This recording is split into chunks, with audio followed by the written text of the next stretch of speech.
بسم الله الرحمن الرحيم. بسم الله الرحمن الرحیم الحمد للہ وکفا والصلاة والسلام علی من لا نبی بعد اما بعد. عزیز طلب، آج کتاب الہدایہ جو سالس کا سبق نمبر 245 ہے،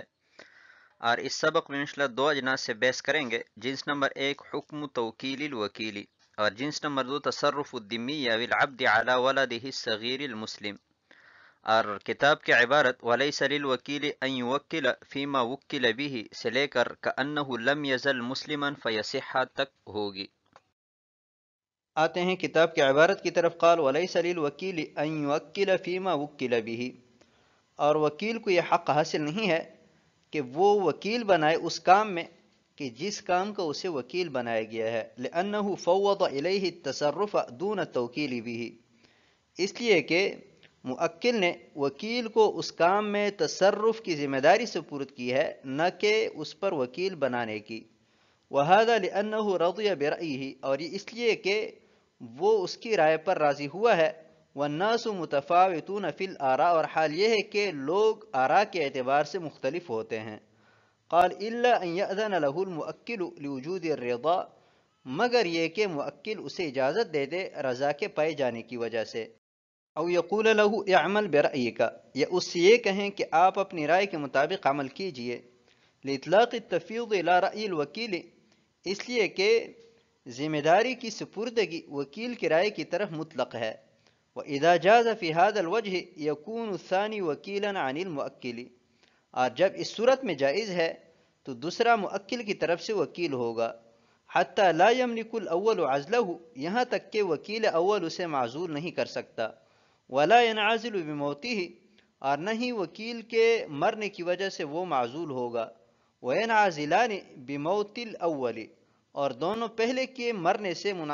معزول ہوں گے. وقد مر نظیره في ادب القاضی، اور اس کی نظیر ادب القاضی میں گزر چکی ہے.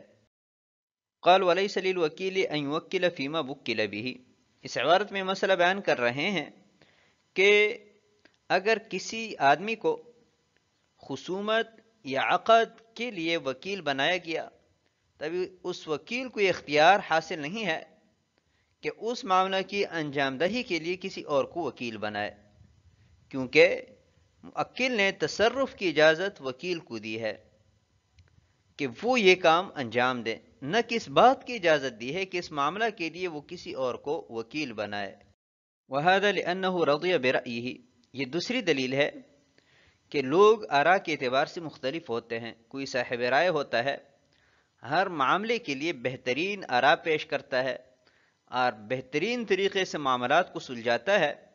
اور کچھ لوگ ایسے ہوتے ہیں کہ جن میں صلاحیت بالکل نہیں ہوتی. تبھی موکل وکیل کو صاحب رائے سمجھ کر اپنے عقد کے لیے معاملہ کے لیے وکیل بناتا ہے، تو وہ اس کے رائے پر راضی ہوا ہے نہ کہ دوسرے کے رائے پر. لہٰذا وکیل کو یہ اختیار نہیں ہے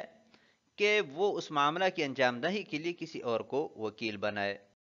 قال الا ان یأذن له المؤکل، البتہ اگر موکل کی طرف سے صراحتاً یا دلالتاً آگے کسی اور کو وکیل بنانے کی اجازت ہو، تو اس صورت میں وکیل کو اختیار ہوگا کہ کسی اور کو وکیل بنائے. صراحتاً یہ ہے کہ وکیل سے کہ آپ کسی اور کو بھی وکیل بنا سکتے ہیں، اور دلالتاً یہ ہے کہ اس سے یہ کہا اعمل برأیک، کہ آپ اپنے رائے کے مطابق عمل کیجئے.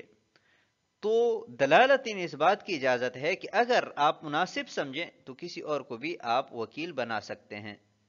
لإطلاق التفویض الی رأی الوکیل، اس کا مطلب یہ ہے کہ جب موکل نے اعمل برأیک کہا تو موکل نے علی الاطلاق اپنا معاملہ اور تصرف وکیل کے رائے کے حوالہ کیا کہ آپ کے رائے کے مطابق جو مناسب ہو وہ آپ کریں، چاہے خود کریں چاہے دوسرے سے کروائیں. وَإِذَا جَازَ فِي هَذَا الْوَجْهِ، اور جب وکیل کو موکل کی طرف سے اس کی دلالتاً یا صراحتاً اجازت مل گئی، تو اب اگر وکیل کسی اور کو وکیل بنائے گا تو یہ وکیل موکل کی طرف سے ہوگا نہ کہ وکیل کی طرف سے. یعنی وکیل اس کو معزول نہیں کر سکتا، اور نہ ہی وکیل اول کے مرنے کی وجہ سے وہ معزول ہوگا. البتہ اگر موکل مر جائے تو دونوں کے دونوں معزول ہو جائیں گے۔ وقد مر نظیرہ فی ادب القاضی، صاحب ہدایہ فرماتے ہیں کہ ادب القاضی میں اس کی نظیر گزر چکی ہے، یعنی باب التحکیم سے پہلے والے فصل میں اس پر بالتفصیل بات ہوئی ہے، لہٰذا ضرورت کے وقت اس کی طرف مراجعت کی جا سکتی ہے۔ آتے ہیں اگلی عبارت کی طرف، قال فَإِن وَكَّلَ بِغَيْرِ إِذْنِ مُوَكِّلِهِ فَعَقَدَ وَكِيلُهُ بِحَضْرَتِهِ جَازَ، پھر اگر اس نے موکل کی اجازت کے بغیر وکیل بنایا پس اس وکیل نے اس کی موجودگی میں عقد کیا تو یہ جائز ہے، لأن المقصود حضور رأی الاول وقد حضر، اس لیے کہ مقصود پہلے وکیل کی رائے کا موجود ہونا ہے اور وہ موجود ہے۔ وَتَكَلَّمُوا فِي حُقُوقِهِ، اور مشائخ نے اس کے حقوق میں کلام کیا ہے۔ قال وَإِنْ عَقَدَ فِي حَالِ غَيْبَتِهِ لَمْ يَجُزْ، اور اگر دوسرے وکیل نے پہلے وکیل کی عدم موجودگی میں عقد کیا تو یہ جائز نہیں ہے، لأنه فاته رأيه إلا أن يبلغه فيجيزه جازا، اس لیے کہ اس کی رائے چھوٹ گئی ہے مگر یہ کہ اس کو پیغام پہنچے اور اس عقد کو جائز قرار دے تو یہ جائز ہے۔ قال وكذا لو باع غير الوکیل فبلغه فأجازه جازا، اور اسی طرح اگر وکیل کے علاوہ نے فروخت کیا پھر وکیل کو اس کی خبر پہنچی پس اس نے اس کی اجازت دے دی تو یہ جائز ہے، لأنه حضره رأيه، اس لیے کہ اس عقد میں اس کی رائے موجود ہوئی۔ ولو قدر الاول الثمن للثاني فعقد بغیبته يجوز، اور اگر پہلے وکیل نے دوسرے وکیل کے لیے ثمن کا اندازہ مقرر کیا پس دوسرے نے اس کی عدم موجودگی میں عقد کیا تو یہ جائز ہے، لأن الرأي يحتاج إليه فيه لتقدير الثمن ظاهرا وقد حصل، اس لیے کہ رائے کی ضرورت ثمن متعین کرنے کے لیے ظاہری طور پر پڑتی ہے اور وہ حاصل ہو چکی ہے۔ وهذا بخلاف ما اذا وکل وکیلین وقدر الثمن، اور یہ صورت اس کے برخلاف ہے کہ جب دو وکیل مقرر کریں، وقدر الثمن، اور ثمن کا اندازہ بیان کریں، لأنه لما فوض إليهما مع تقدير الثمن، اس لیے کہ ثمن بیان کرنے کے باوجود بھی جب معاملہ دو کے سپرد کیا، ظہر ان غرضه اجتماع رأيهما في الزیادة، تو اس سے ظاہر ہوا کہ اس کا مقصد دونوں کی رائے کا جمع ہونا ہے زیادتی میں اور مشتری کو پسند کرنے میں، علی ما بینہ، جیسا کہ ہم نے اسے بیان کیا۔ اما اذا لم يقدر الثمن وفوض الى الاول، بہرحال اگر ثمن کا اندازہ بیان نہیں کیا اور معاملہ پہلے وکیل کے حوالے کیا، کان غرضه رأیہ فی معظم الامر، تو اس کا مقصود بڑی بات میں اس کی رائے کو لینا ہے، وہو التقدیر فی الثمن،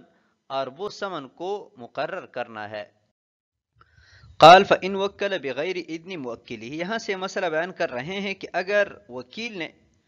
موکل کی اجازت کے بغیر کسی اور کو وکیل بنایا اور وکیل ثانی نے وکیل اول کی موجودگی میں کوئی عقد کیا تو یہ جائز ہے، اس لیے کہ اصل مقصود پہلے وکیل کی رائے کا اس عقد میں شامل ہونا ہے، تو جب دوسرے وکیل نے اس کی موجودگی میں عقد کیا تو اس کی رائے شامل ہو چکی ہے۔ البتہ اس میں مشائخ کا اختلاف ہے کہ اس عقد کے حقوق کس کے متعلق ہوں گے، وکیل اول کے یا وکیل ثانی کے۔ بعض حضرات فرماتے ہیں کہ وکیل اول کے متعلق ہوں گے کیونکہ اصل وہی ہے، اور بعض دیگر نے فرمایا ہے کہ عاقد چونکہ دوسرا وکیل ہے اس لیے حقوق عقد اس کے متعلق ہوں گے۔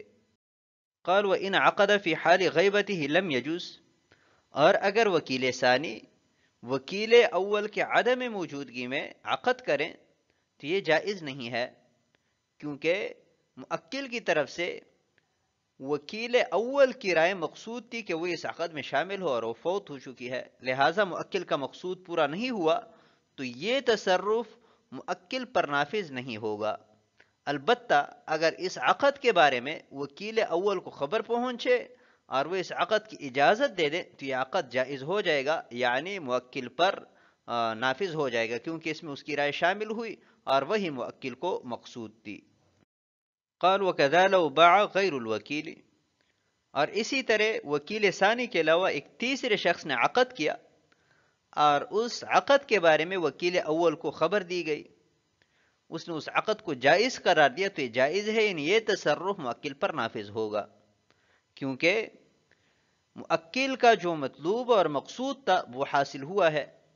وہ اس عقد میں وکیل اول کی رائے کا شامل ہونا اور وہ شامل ہو چکی ہے، لہٰذا یہ تصرف موکل پر نافذ ہوگا۔ وَلَوْ قَدَّرَ الْأَوَّلُ الثَّمَنَ لِلثَّانِي فَعَقَدَ بِغَيْبَتِهِ يَجُوز۔ اس عبارت میں مسئلہ بیان کر رہے ہیں کہ پہلے وکیل نے دوسرے وکیل کے لیے ثمن کا اندازہ بیان کیا، مثلا یہ کہا کہ 10,000 درہم تک آپ گاڑی خریدیں یا غلام خریدیں یا جانور خریدیں، تو وکیل ثانی نے اس کے عدم موجودگی میں وہ عقد کیا تو یہ عقد جائز ہے، یعنی موکل پر نافذ ہوگا، اس لیے کہ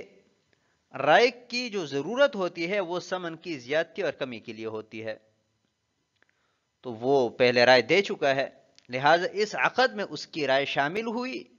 جو کہ موکل کی مقصود تھی، تو جب موکل کا مقصود پورا ہوا تو یہ تصرف اس پر نافذ ہوگا۔ وَهَذَا بِخِلَافِ مَا إِذَا وَكَّلَ وَكِيلَيْنِ، اور یہ صورت اس کے برخلاف ہے کہ ایک شخص نے دو آدمیوں کو اپنا غلام فروخت کرنے کا وکیل بنایا یا اپنی گاڑی فروخت کرنے کا وکیل بنایا اور ثمن کا اندازہ بھی مقرر کیا کہ مثلا 10 لاکھ تک یا 15 لاکھ تک آپ یہ گاڑی فروخت کریں، تو اگر دونوں میں سے ایک وکیل تصرف کرے گا تو وہ کافی نہیں ہوگا، اس لیے کہ موکل کی طرف سے ثمن کا اندازہ بیان کیا گیا، لیکن اس کے باوجود بھی وہ دو آدمیوں کو وکیل مقرر کر رہا ہے، تو اس سے معلوم ہوا کہ موکل کا مقصود یہ ہے کہ دونوں مل کر کام کریں تاکہ مقررہ ثمن سے زیادہ کے عوض یہ گاڑی فروخت ہو، یا کسی اچھے مشتری کا دونوں مل کر انتخاب کریں، تو اس وجہ سے ایک وکیل کا تصرف کافی نہیں ہوگا۔ اما اذا لم يقدر الثمن وفوض الى الاول، اور اگر صورت یہ ہو کہ موکل کی طرف سے ایک وکیل مقرر کیا گیا ہے اور ثمن کا اندازہ بھی بیان نہیں کیا ہے، تو اس صورت میں موکل کا مقصود یہ ہے کہ ثمن مقرر کرنے میں اس وکیل کی رائے شامل ہو، تو اس کی رائے کسی بھی صورت میں شامل ہو جائے تو عقد درست ہو جائے گا، چاہے یہ خود عقد کریں، چاہے اس کی موجودگی میں دوسرا وکیل عقد کریں، اور چاہے دوسرا وکیل اس کے عدم موجودگی میں کریں اور پھر اس کو خبر پہنچے اور یہ اجازت دیں یا وکیل ثانی کے علاوہ کوئی تیسرا شخص عقد کریں اور اس عقد کے بارے میں اس کو اطلاع دی جائے اور یہ اس عقد کو جائز قرار دیں، یعنی ہر صورت میں جب وکیل اول کی رائے شامل ہو جائے گی تو یہ عقد درست ہوگا اور تصرف موکل پر نافذ ہوگا۔ آتے ہیں اگلی عبارت کی طرف، قال وَإِذَا زَوَّجَ الْمُكَاتَبُ أَوِ الْعَبْدُ أَوِ الذِّمِّيُّ ابْنَتَهُ وَهِيَ صَغِيرَةٌ حُرَّةٌ مُسْلِمَةٌ أَوْ بَاعَ أَوْ اشْتَرَى لَهَا لَمْ يَجُوز، اور اگر مکاتب، غلام یا ذمی نے اپنی بیٹی کا نکاح کروایا اور حال یہ ہو کہ وہ چھوٹی، آزاد اور مسلمان ہو، یا اس کے لیے کوئی خرید و فروخت کیا تو یہ جائز نہیں ہے۔ معناه التصرف في مالها لأن الرق والكفر يقطعان الولایت، اور اس کا مطلب اس کے مال میں تصرف کرنا ہے، اس لیے کہ رقیت اور کفر دونوں ولایت کو ختم کرتے ہیں۔ الا یرا ان المرقوق لا یملک انکاح نفسه، کیا نہیں دیکھا جاتا کہ خالص غلام کو اپنے نکاح کروانے کا اختیار نہیں ہے، فکیف یملک انکاح غیرہ، تو دوسرے کا نکاح کروانے کا اختیار کیسے ہوگا؟ وَكَذَا الْكَافِرُ لِأَنَّهُ لَا وِلَایَةَ لَهُ عَلَى الْمُسْلِمِ، اور یہی حکم کافر کا ہے اس لیے کہ اس کو مسلمان پر ولایت حاصل نہیں ہے، حَتَّى لَا تُقْبَلُ شَهَادَتُهُ عَلَيْهِ، یہاں تک کہ اس کے خلاف اس کی گواہی قبول نہیں کی جائے گی، وَلِأَنَّ هَذِهِ وِلَایَةٌ نَظَرِيَّةٌ فَلَا بُدَّ مِنَ التَّفْوِيضِ إِلَى الْقَادِرِ الْمُشْفِقِ، اور اس لیے کہ یہ ولایت نظری ہے لہٰذا ایسے شخص کو حوالہ کرنا ضروری ہے کہ جو شفقت والا اور قدرت والا ہو، لیتحقق معنی النظری، تاکہ رعایت کا معنی متحقق ہو سکیں، والرق یزیل القدرت، رقیت قدرت کو ختم کرتا ہے، والکفر یقطع شفقت علی المسلم، اور کفر مسلمان پر شفقت کو ختم کرتا ہے، فلا یفوض الیہما، لہٰذا ان دونوں کو یہ ولایت سپرد نہیں کی جائے گی۔ قال وَإِذَا زَوَّجَ الْمُكَاتَبُ أَوِ الْعَبْدُ أَوِ الذِّمِّيُّ، اس عبارت میں یہ مسئلہ بیان کر رہے ہیں کہ مکاتب، غلام اور اسی طرح ذمی کو یہ حق حاصل نہیں ہے کہ وہ اپنی چھوٹی آزاد مسلمان بچی کے حق میں تصرف کریں، چاہے اس کی ذات میں ہو اور چاہے اس کے مال میں ہو، اس کی ذات میں تصرف یہ ہے کہ اس کا نکاح کروائے، اور اس کے مال میں تصرف یہ ہے کہ اس کے لیے خرید و فروخت کریں۔ لأن الرق والکفر یقطعان الولایت، یہاں سے ذکر کردہ مسئلے پر صاحب ہدایت دو دلیلیں ذکر کر رہے ہیں۔ پہلی دلیل یہ ہے کہ ان تصرفات کے لیے ضروری ہے کہ تصرف کرنے والا صاحب ولایت ہو، اس کو ولایت حاصل ہو، اور حال یہ ہے کہ رقیت اور کفر دونوں ولایت کو ختم کر دینے والی چیزیں ہیں۔ یہی وجہ ہے کہ رقیق یعنی خالص غلام اپنے حق میں تصرف کا مجاز نہیں ہے، اپنا کسی کے ساتھ نکاح نہیں کروا سکتا، تو جب اپنا نکاح نہیں کروا سکتا تو دوسرے کے حق میں اس کو تصرف کا کیسے حق حاصل ہوگا، دوسرے کا نکاح وہ کیسے کروائے گا؟ وَكَذَا الْكَافِرُ، اور اسی طرح کافر کو بھی مسلمان پر ولایت حاصل نہیں ہے، کیونکہ اللہ تعالیٰ نے قرآن میں فرمایا ہے کہ وَلَن يَجْعَلَ اللَّهُ لِلْكَافِرِينَ عَلَى الْمُؤْمِنِينَ سَبِيلًا۔ یہی وجہ ہے کہ کافر کی گواہی مسلمان کے خلاف قبول نہیں کی جاتی۔ وَلِأَنَّ هَذِهِ وِلَایَةٌ نَظَرِیَّةٌ، یہ دوسری دلیل ہے کہ چھوٹی بچی پر یا بچے پر جو ولایت ہے یہ ولایت نظری ہے، رعایت رکھنے کے لیے ولی بنایا جاتا ہے، لہٰذا یہ ولایت ایسے شخص کو حاصل ہوگی کہ جو تصرف کرنے پر قادر بھی ہو اور مشفق بھی ہو۔ غلام اور کافر اور مکاتب نہ تو تصرف کرنے پر قادر ہے اور نہ ہی مشفق ہے، بئی طور کے رقیت کی وجہ سے قدرت ختم ہو جاتی ہے تصرف پر، اور کفر کی وجہ سے مسلمان پر شفقت ختم ہو جاتی ہے، تو اس وجہ سے بھی یہ ولایت ان کو حاصل نہیں ہے۔ تو جب ولایت حاصل نہیں ہے تو تصرف کے بھی مجاز نہیں ہوں گے۔ آتے ہیں اگلی عبارت کی طرف، فقال والمرتد اذا قتل على ردته والحربی كذلك، اور صاحبین نے فرمایا کہ مرتد اگر اس کے ارتداد پر قتل کیا جائے اور حربی اسی طرح، لأن الحربی ابعد من الذمی، اس لیے کہ حربی ذمی سے زیادہ دور ہے، فاولا ان یسلب الولایت، تو بطریق اولا اس کی ولایت سلب کی جائے گی۔ واما المرتد فتصرفه في ماله وان كان نافذا عندهما، اور جہاں تک مرتد کی بات ہے تو اس کا تصرف اگرچہ اس کے مال میں صاحبین کے ہاں نافذ ہے، لیکنہ موقوف علی ولدہ و مال ولدہ بالاجماع، لیکن اس کے بیٹے اور بیٹے کے مال میں اس کا تصرف بالاتفاق موقوف ہے، لأنہا ولایت نظریۃ، اس لیے کہ یہ ولایت نظری ہے، وذالک باتفاق الملت، اور رعایت ملت کے متفق ہونے پر موقوف ہے، وہی مترددۃ، اور وہ ملت متردد ہے، ثم تستقر جہت الانقطاع اذا قتل علی الردۃ فیبطل، پھر ولایت منقطع ہونے کی جہت پختہ ہوتی ہے کہ جب اسے ارتداد پر قتل کیا جائے، لہذا اس کا تصرف باطل ہوگا۔ وبالاسلام یجعل کأنہ لم یزل کان مسلما فیصح، اور اسلام لانے کی وجہ سے یوں تصور ہوگا کہ وہ مسلسل مسلمان رہا ہے، لہذا اس کا تصرف درست ہوگا۔ وقال والمرتد اذا قتل على ردته والحربی كذلك، صاحبین فرماتے ہیں کہ اس حکم میں ان کے ساتھ مرتد اور حربی بھی شامل ہے، لیکن مرتد ایسا مرتد کہ جسے حالت ارتداد میں قتل کیا جائے۔ حربی کو تو ولایت اس وجہ سے حاصل نہیں ہے کہ وہ ذمی سے بھی کم درجے کا ہے، تو جب ذمی کو ولایت حاصل نہیں ہے تو حربی کو تو بطریقہ اولا ولایت حاصل نہیں ہوگی، تو جب ولایت حاصل نہیں ہے تو تصرف کرنے کا بھی مجاز نہیں ہے۔ اور جہاں تک مرتد کے تصرف کی بات ہے تو اپنے ذات میں تو صاحبین کے ہاں ان کے تصرفات نافذ ہے، لیکن اس کے اولاد اور اولاد کے مال میں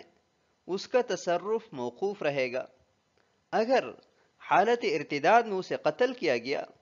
تو ولایت منقطع ہونے کی وجہ سے وہ تصرف کل معدوم ہوگا، اور اگر وہ مسلمان ہوا تو سابقہ وقت میں بھی اسے مسلمان تصور کیا جائے گا، اور اس کا وہ تصرف اس کے بیٹے پر یا بیٹی پر نافذ سمجھا جائے گا، لأنہا ولایت نظریۃ، اور اس کی وجہ یہ ہے کہ بچے اور بچی پر جو ولایت ہے یہ نظری ہے، اور رعایت اسی وقت ہو سکتی ہے کہ جب دونوں کا دین ایک ہو. اگر دین مختلف ہے تو رعایت نہیں ہو سکتی. تو مرتد کا جو حال ہے وہ متردد ہے. یہ بھی ممکن ہے کہ وہ حالت کفر پر برقرار رہیں اور اسی پر موت آ جائیں. اگر اسی حالت میں موت آ گئی تو تصرفات کل معدوم ہوں گے. اور اگر مسلمان ہوا، اسلام قبول کیا، شکوک اور شبہات ختم ہو گئے، تو مسلسل اس کو مسلمان تصور کیا جائے گا، اور سابقہ اس کا جو تصرف ہے وہ تصرف بچے اور بچی پر نافذ ہوگا.